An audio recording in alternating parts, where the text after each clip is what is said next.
جب آپ صلی اللہ علیہ وسلم اپنے رشتہ داروں سے بہت زیادہ دل برداشتہ ہو گئے تو دل میں بات آئی کہ ذرا باہر والوں کو بھی آزما لیا جائے، ممکن ہے اللہ تبارک و تعالیٰ ان کے لیے ہدایت کا راستہ کھولے۔ چنانچہ آپ صلی اللہ علیہ وسلم طائف تشریف لے گئے۔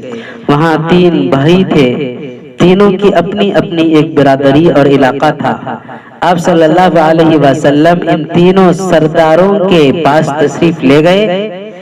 ایک نے بات سن کر کہا کہ اگر آپ صلی اللہ علیہ وسلم کو اللہ نے نبی بنا کر بھیجا ہے تو پھر کعبہ کا پردہ ان قریب چاک ہونے والا ہے۔ دوسرے نے بات سن کر کہا کہ کیا اللہ تبارک و تعالیٰ کو آپ کے علاوہ کوئی اور نبی نہیں ملا؟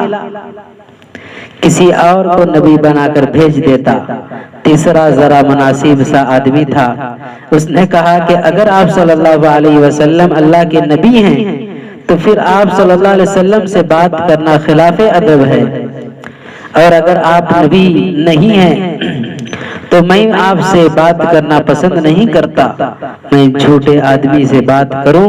نبی اکرم صلی اللہ علیہ وسلم وہاں سے دل برداشتہ ہوئے۔ جب واپس آنے لگے تو انہوں نے کچھ شریر لڑکوں کو آپ صلی اللہ علیہ وسلم کے پیچھے لگا دیا۔ لڑکوں نے آپ صلی اللہ علیہ وسلم پر پتھر پھینکے۔ نبی اکرم صلی اللہ علیہ وسلم کے نالین مبارک خون سے بھر گئے۔ آپ صلی اللہ علیہ وسلم سارے دن کے تھکے ہوئے تھے، کچھ کھایا پیا نہیں تھا۔ آپ وہاں سے واپس آنے لگے تو ایک جگہ رکے اور آپ صلی اللہ علیہ وسلم نے ایک تاریخی دعا فرمائی۔ آپ صلی اللہ علیہ وسلم نے کہا، اے میرے اللہ، کہ آپ مجھ سے ناراض ہیں جو آپ مجھے ان لوگوں کے حوالے کر رہے ہیں جو مجھ سے غصے ہوتے ہیں۔ اے اللہ، اگر آپ ناراض ہیں تو آپ کو اس وقت تک منانا ضروری ہے جب تک کہ آپ راضی نہ ہو جائیں۔ اے اللہ، میں تیرے چہرے کے اس نور کے طفیل مانگتا ہوں جس سے تمام ظلمتیں روشن ہو گئی۔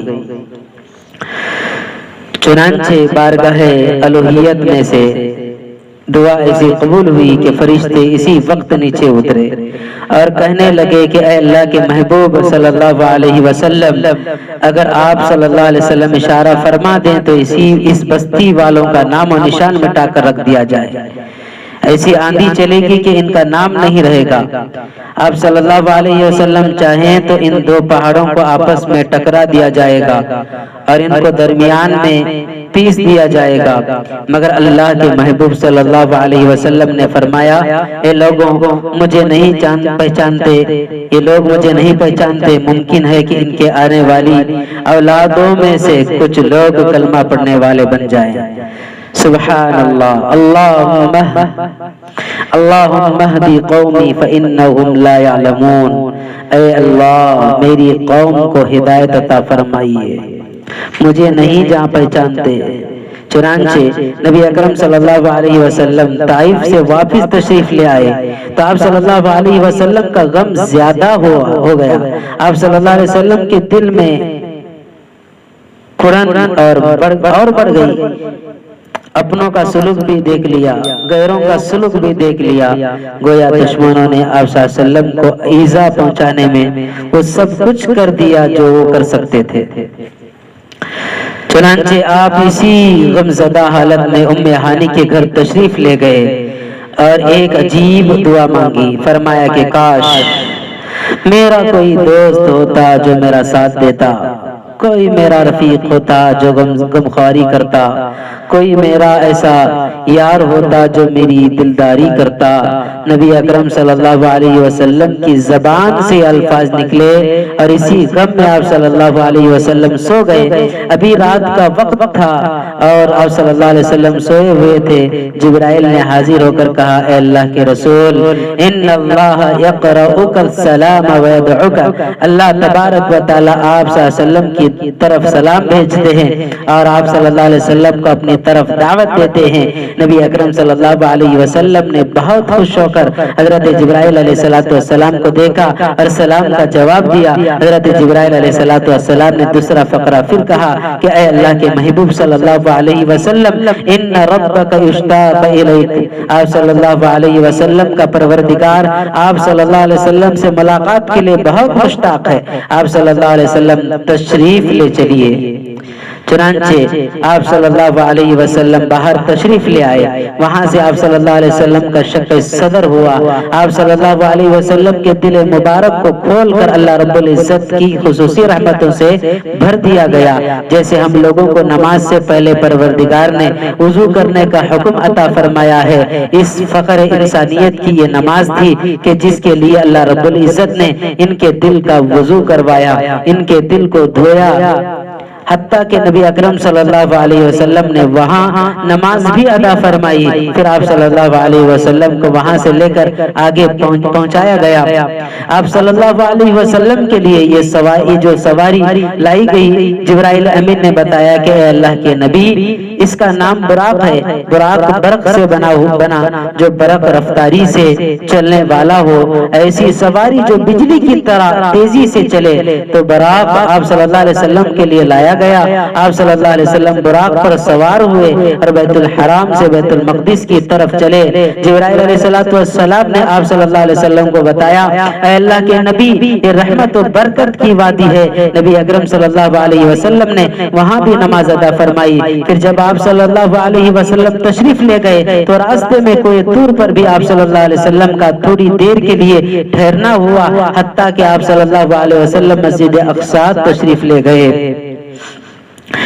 اب صلی اللہ علیہ وسلم دیکھتے ہیں کہ مسجد اقصی میں تمام کے تمام انبیاء اکرام علیہ السلام موجود ہیں، صف بندی ہوئی ہے۔ جبرائیل امین عرض کرتے ہیں کہ اے اللہ کے محبوب صلی اللہ علیہ وسلم، مقتدی تو صفوں میں کھڑے ہو چکے ہیں، امام کی ضرورت ہے۔ آپ صلی اللہ علیہ وسلم تشریف لے آئے ہیں۔ آپ صلی اللہ علیہ وسلم امامت فرمائیے تاکہ سب کے سب انبیاء علیہ السلام آپ صلی اللہ علیہ وسلم کی اقتداء کر سکیں۔ چنانچہ نبی اکرم صلی اللہ علیہ وسلم نے وہاں پر نماز پڑھائی۔ اللہ تبارک و تعالی نے گویا آپ صلی اللہ علیہ وسلم کو امام الانبیاء بنا دیا۔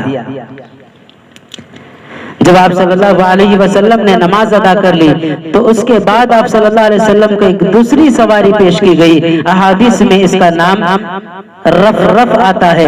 رف کا اگر اردو میں ترجمہ کیا جائے تو اس کا مطلب ایک اونچائی کی طرف لے جانے والی سیڑھی بنے گا، اور انگلش میں ترجمہ کیا جائے تو اس کا ترجمہ بنے گا یہ دوسری سواری کے مانند تھی، جس میں اگر انسان سوار ہو جائے تو وہ انسان کو بلندیوں کی طرف لے جاتی ہے۔ براق آپ صلی اللہ علیہ وسلم کو لے کر مکہ سے مسجد اقصی تک پہنچاتا ہے، اور رف آپ صلی اللہ علیہ وسلم کو وہاں سے لے کر آسمان کی بلندیوں تک پہنچاتا ہے۔ اس سفر کے پہلے حصے کو عربی زبان میں اسرا کہا گیا ہے، اور اسرا کا لفظی مطلب رات کو سفر کرنا ہے۔ سفر کے دوسرے حصے کو معراج کہا گیا ہے۔ معراج کا معنی اونچائی اور بلندی کی طرف جانا ہے۔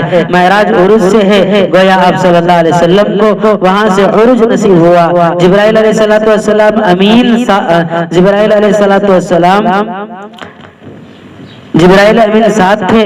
آپ صلی اللہ علیہ وسلم اوپر گئے، حتیٰ کہ پہلے آسمان سے بھی اوپر، دوسرے آسمان سے بھی اوپر، تیسرے آسمان سے بھی اوپر، چوتھے آسمان سے بھی اوپر، ساتویں آسمان سے بھی اوپر آپ صلی اللہ علیہ وسلم تشریف لے گئے، حتیٰ کہ آپ صلی اللہ علیہ وسلم عرش سے اوپر تشریف لے گئے۔ آپ صلی اللہ علیہ وسلم کو راستے میں مختلف عجائبات دکھائی گئے۔ ایک وہ جگہ بھی آئی جہاں لوح و قلم تھے۔ نبی اکرم صلی اللہ علیہ وسلم نے اس کو بھی اپنی آنکھوں سے دیکھا، فرشتوں کو بھی دیکھا جو بیٹھے ہوئے اعمال کے اجر وہاں پر لکھ رہے تھے۔ ان کے قلموں کی آواز کو بھی نبی اکرم صلی اللہ علیہ وسلم نے سنا۔ آپ صلی اللہ علیہ وسلم کو وہاں پر جنت اور دوزخ کے مناظر دکھائے گئے۔